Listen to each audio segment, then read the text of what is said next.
Subscribe बटनमा click गर्नुहोस्, त्यसपछि बेल आइकनलाई थिच्नुहोस् र अलमा क्लिक गर्नुहोस्। त्यसपछि स्क्रोल गर्नुहोस्, यहाँनेर क्लिक गर्नुहोस्, यसलाई लाइक गर्नुहोस्। त्यसपछि तपाईं यहाँनेर कमेन्टमा गएर ग्रेट फुल टाइप गरेर। नमस्कार साथीहरू, तपाईलाई टेक्निकल महेन्द्रमा स्वागत छ। आज पनि म एउटा नयाँ टिप्स लिएर उपस्थित भइसकेको छु। तपाईको एन्ड्रोइड मोबाइलमा अब श्रीमतीको फोटोलाई गुगलमा कसरी सेक्रेट गरेर राख्ने त्यसको बारेमा टिप्स दिन गइरहेको छु। अब तपाईको गर्लफ्रेन्डको फोटो अथवा श्रीमतीको फोटो सिधै अब गुगलमा देखिन्छ, त्यो पनि सेक्रेट तरिकाले। आज यस बारेमा तपाईलाई म एकदमै सर्टकटमा एकदमै राम्रो तरिकाले टिप्स दिन गइरहेको छु। त्यसको लागि तपाईले यो भिडियो अब अन्तिमसम्म हेर्नुपर्ने छ। अब तपाईको गुगलमा तपाईले श्रीमती अथवा गर्लफ्रेन्डको नाम टाइप गर्नुभयो भने तपाईको गुगलले सिधै तपाईको गर्लफ्रेन्ड अथवा तपाईको श्रीमतीको फोटो देखाइदिनेछ अथवा भिडियो देखाइदिनेछ। त्यसको लागि तपाईले यो भिडियो अन्तिमसम्म हेर्नुपर्ने हुन्छ। साथीहरू, ल त आजको लागि यो टिप्स सुरु गरौँ। सुरुमा तपाईले के गर्नुहोस् भन्दा तपाईको आफ्नो एन्ड्रोइड मोबाइलको प्ले स्टोरमा जानुहोस्। यहाँनेर गइसकेपछि क्लिक गर्नुहोस्। यहाँनेर गइसकेपछि तपाईले एउटा एप्लिकेसन डाउनलोड गर्नुपर्ने हुन्छ। त्यो एप्लिकेसनको नाम हो secret gallery hide photo and video भन्ने यो छ। मैले यहाँनेर डाउनलोड गरिसकेको छु। Secret gallery hide photo and videos, यो चाहिँ भोल्युम अफले चाहिँ क्रिएट गरेको एप हो। तपाईले यहाँनेर चाहिँ यसलाई डाउनलोड गर्न सक्नुहुन्छ। एकदमै थोरै एमबी छ, जम्मा 5.6 एमबी को छ। तपाईको रेटिङ पनि 450 छ। यो लेटेस्ट हो। 100ले केले चाहिँ यसलाई चाहिँ डाउनलोड गरिसकिकन युज गरिसकेका छन् साथीहरू। एकदमै इफेक्टिभ छ। तपाईँ पनि सकमा तपाईलाई पनि एकदम चकित पार्नेछ। अब यसलाई यो डाउनलोड गरिसकेपछि सिम्पली अब म फटाफट ढिला नगरिकन पनि साथीहरूलाई नअल्मलाइकन म सरासर अगाडि बढ्न चाहन्छु। सिधै तपाईले ओपनमा क्लिक गर्नुहोस्। एकदमै सजिलो छ साथीहरू। सिधै यहाँनेर ओपन गरिसकेपछि अब तपाईले यहाँनेर स्किपमा क्लिक गर्नुहोस्। स्किपमा क्लिक गरेपछि यहाँनेर यसरी आउँछ साथीहरू। यहाँनेर तपाईले अब पासवर्ड क्रिएट गर्नुहोस्। कुनै पासवर्ड तपाईले यहाँनेर राख्न सक्नुहुन्छ। जस्तै म यहाँनेर चाहिँ पासवर्ड राख्छु। जस्तै अब यहाँनेर म 1 2 3 युज गरेँ, ल 3 4 5 सम्म युज गर्छु साथीहरू। तपाईले अनि त्यसलाई पनि कन्फर्म गर्नुहोस्। यो गरिसकेपछि अब यसलाई सेभ गर्दिनु। यहाँनेर म्याचिङ भएन साथीहरू। अब यसलाई सेभ गरिदिनु साथीहरू। सेभ गरिसकेपछि यसरी खुल्छ साथीहरू। तपाईँ अब यहाँनेर खुल्दैछ, एकदमै खुल्दैछ। अब यहाँनेर तपाईले के गर्नुपर्छ भन्दाखेरि साथीहरू, एकदमै अब यहाँनेर तपाईले अब कुन गर्लफ्रेन्डको तपाईले चाहिँ फोटो राख्न खोज्नु भएको, अब यहाँनेर तपाईले चाहिँ युज गर्नुपर्ने हुन्छ। तपाईँ सेटिङमा जानुहोस्। तपाईँ एकदमै सजिलो छ साथीहरू। सर्च सेटिङमा जानुहोस्।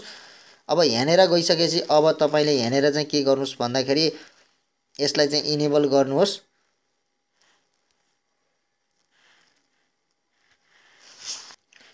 यहाँनेर गइसकेपछि साथीहरू अब सिम्पली तपाईले यहाँनेर चाहिँ तपाईको गर्लफ्रेन्ड अथवा श्रीमतीको नाम लेखेर सर्च गर्नु होला। जस्तै म यहाँ चाहिँ लेख्छु SHEELA। अब तपाईले यसलाई चाहिँ सर्च गर्नुहोस् सिम्पली तरिकाले। अब यहाँनेर सर्च गरिसकेपछि अब साथीहरू तपाईले यहाँनेर तपाईले के देख्न सक्नुहुन्छ भन्दाखेरि सिम्पली तरिकाले यहाँनेर चाहिँ फोटो देख्नु भएको छ तपाईले। अब तपाईले त्यसो गरिसकेपछि साथीहरू यहाँनेर चाहिँ प्लिज एड द फोल्डर भन्ने देखिन्छ। त्यसलाई यहाँनेर क्लिक गर्नुहोस्।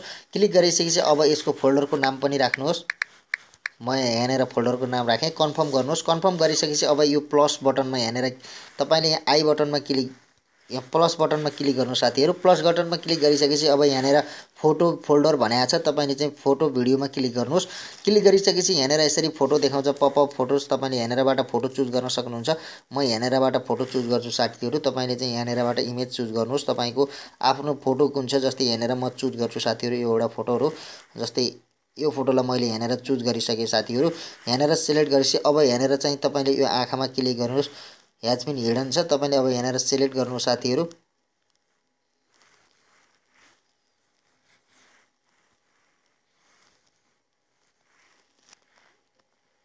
त्यसपछि यो चाहिँ यो आँखाको आइकन छ, त्यसलाई यहाँनेर क्लिक गर्नुहोस् साथीहरू। त्यसपछि अब यहाँनेर तपाईले के गर्नुहोस् भन्दा तीनवटा घेरामा क्लिक गरिसक्नु भयो। तपाईलाई म फेरि पनि भन्छु, यहाँ तीनवटा घेरा छ, यसमा क्लिक गर्नुहोस्। क्लिक गरिसकेपछि चेन आइकनमा क्लिक गरेर यसलाई चाहिँ के गरिदिनुस्, ओपन गरिदिनुस्। ओपन गरिसकेपछि अब साथीहरू यसलाई ब्याक गरिदिनुस्। म यहाँनेर ब्याक गर्छु साथीहरू।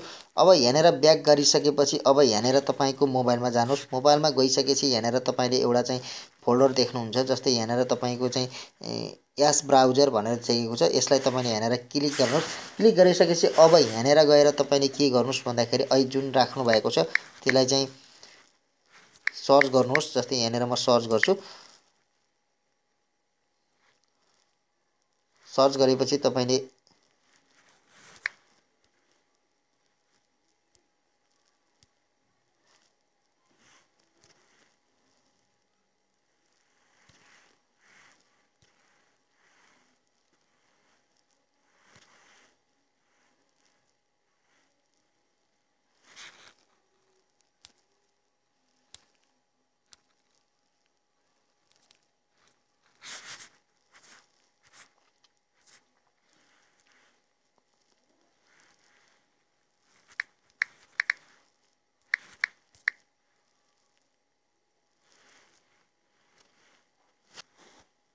यहाँनिर क्लिक गरिसकेपछि साथीहरू अब तपाईँले यहाँनिर गएर जुन तपाईँले आफ्नो गर्लफ्रेन्डको नाम यहाँनिर राख्नुभएको छ त्यसलाई चाहिँ यहाँनिर चाहिँ सिम्पली चाहिँ त्यसलाई सर्च गर्नुहोस्। गुगलमा सर्च गर्नुहोस्। गुगलमा सर्च गरेपछि यहाँनिर यस्तो प्लिज एड द फोल्डर आउँछ। यहाँनिर क्लिक गरेर तपाईँले यहाँनिर जुन अहिले फोल्डरको नेम राख्नुभएको थियो त्यसलाई क्लिक गरेर वान क्लिक गरिदिनुहोस्। क्लिक गरिदिइसकेपछि यहाँनिर तपाईँले यहाँनिर चाहिँ वान राखेर कन्फर्म गरिदिनुहोस्। यहाँनिर फाइन्ड गरिदिनुहोस् साथीहरू। फाइन राखेपछि तपाईँले अहिले राखेको तपाईँको गर्लफ्रेन्डको फोटो यहाँनिर देखिसकेको छ साथीहरू। प्रत्यक्ष रूपमा यसरी देख्न सक्नुहुन्छ।